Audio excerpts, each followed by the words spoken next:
A particular element has a mass of 2.5 milligrams and a half-life of approximately 8 years. So my equation here is going to be, if I fill in the formula, is going to be 2.5 times, my decay factor will be a half to the power of x. But remember, x will be the number of 8-year time periods.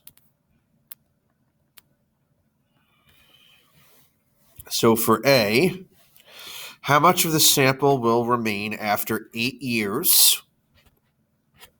So 8 years.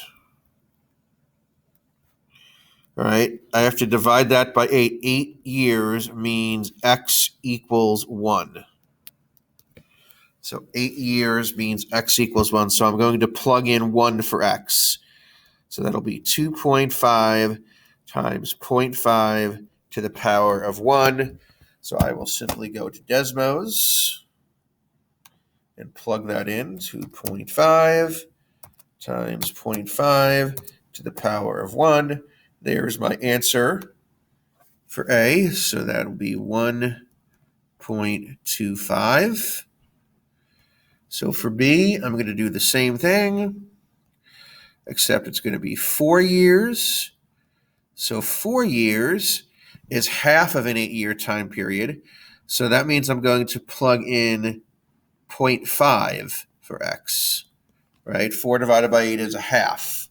So I'm going to do 2.5 times 0.5 to the power of 0.5. And I'm going to put that in Desmos.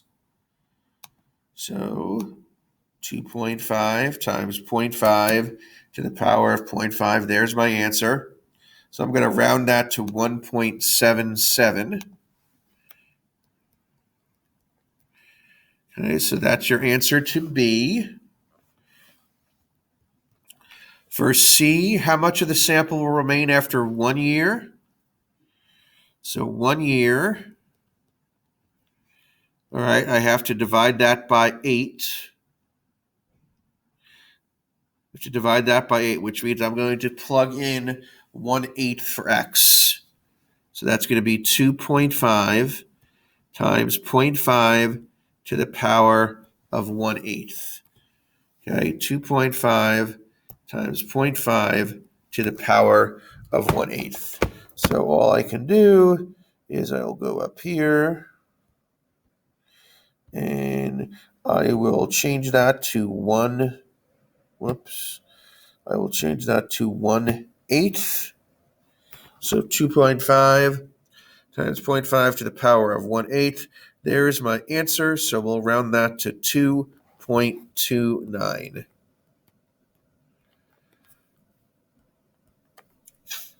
D, write an equation for the amount of the element remaining per year. So it's pretty clear. I have to take the number of years and I have to divide it by 8. So my equation is going to be 2.5 times 0.5 to the power of t over 8, where t represents number of years. So 2.5 times 0.5 to the power of t over 8. That is your answer to part D.